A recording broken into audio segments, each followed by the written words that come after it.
दोस्तों daily use sentence की इस वोकैबुलरी बैंक में आपका फिर से स्वागत है। आज हम इसका पार्ट 3 डिस्कस करेंगे। पार्ट 1 और पार्ट 2 आपको हमारे प्लेलिस्ट में दोबारा से मिल जाएंगी या आप वीडियो के ऑप्शन में जाकर भी चेक कर सकते हो। तो डेली यूज सेंटेंसेस में कुछ हिंदी और इंग्लिश के वर्ड्स हम डिस्कस करेंगे जिसको आप हमेशा हिंदी में बोलते हैं। मैं चाहता हूं कि आप अगर अपनी वोकैबुलरी को स्ट्रॉन्ग करना चाहते हैं तो आप इन सेंटेंसेस को बस इंग्लिश में बोलना शुरू कर दें। तो हमारा पहला सेंटेंस है तमीज से बात करो। तो आप किसी को बोलते हैं, मान लीजिए तमीज से बात करो, उसको आप इंग्लिश में ऐसे बोलेंगे टॉक विद मैनर्स। या किसी को आपने हिंदी में बोलना है यह पानी साफ है तो आप इसको इंग्लिश में ऐसे कहेंगे दिस इज प्योर वाटर। या जैसे आप किसी को बोलना चाह रहे हैं कितनी बार, तो आप इसको इंग्लिश में ऐसे बोलेंगे हाउ मेनी टाइम्स। इसके अलावा जैसे वह बहुत बोलती है तो आप इसको इंग्लिश में ऐसे कहेंगे शी टॉक्स अ लॉट। इसके अलावा जैसे आपको हिंदी में किसी को कहना है हमें लेट हो रही है तो आप इसको हिंदी के बजाय इंग्लिश में ऐसे कहेंगे वी आर गेटिंग लेट। इसके अलावा वह इसे खरीद सकता है तो आप इसको इंग्लिश में ऐसे कहेंगे ही कैन बाय इट। इसके अलावा क्या मम्मी सो रही हैं तो आप कहेंगे इज मम्मी स्लीपिंग।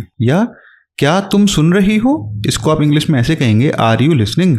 इसके अलावा मान लीजिए आपको हिंदी में कहना है मेरी किस्मत खराब है तो आप इसको हिंदी की बजाय इंग्लिश में ऐसे कहेंगे आई हैव बैड लक। इसके अलावा वह बासी खाना है तो आप इसको इंग्लिश में ऐसे कहेंगे इट्स अ स्टेल फूड। इसके अलावा जैसे आपको हिंदी में कहना है मान लीजिए आप कब आए तो आप इसको हिंदी की बजाय इंग्लिश में ऐसे कहेंगे व्हेन डिड यू कम। इसके अलावा मुझे अकेला छोड़ दो तो आप इसको इंग्लिश में ऐसे कहेंगे लीव मी अलोन। इसके अलावा वह उलझन में है तो आप कहेंगे इसको इंग्लिश में शी इज कंफ्यूज्ड। इसके अलावा पूरा मत पीना तो इसको आप इंग्लिश में ऐसे कहेंगे डोंट ड्रिंक इट अप। इसके अलावा कहाँ चली गई तो आप इसको इंग्लिश में कहेंगे वेयर हैज शी गॉन। इसके अलावा अब मेरी बारी है तो आप इसको इंग्लिश में कहेंगे नाउ इट्स माय टर्न। इसके अलावा जैसे आपको हिंदी में बोलना है आपको कैसे पता तो आप कहेंगे हाउ डिड यू नो। इसके अलावा आज पैसे मैं दूंगा तो आप कहेंगे आई विल पे टुडे। इसके अलावा क्या कारण है तो इसको आप इंग्लिश में कहेंगे व्हाट इज द रीजन। या क्या मैं अंदर आ सकता हूं, इसको इंग्लिश में क्या कहेंगे आप मुझे कमेंट करके जरूर बताना। तो दोस्तों ये कुछ सेंटेंस हैं जिसको आप हिंदी की बजाय इंग्लिश में बोलना शुरू कर देंगे तो आपकी वोकैबुलरी अपने आप से स्ट्रॉन्ग होनी शुरू हो जाएगी।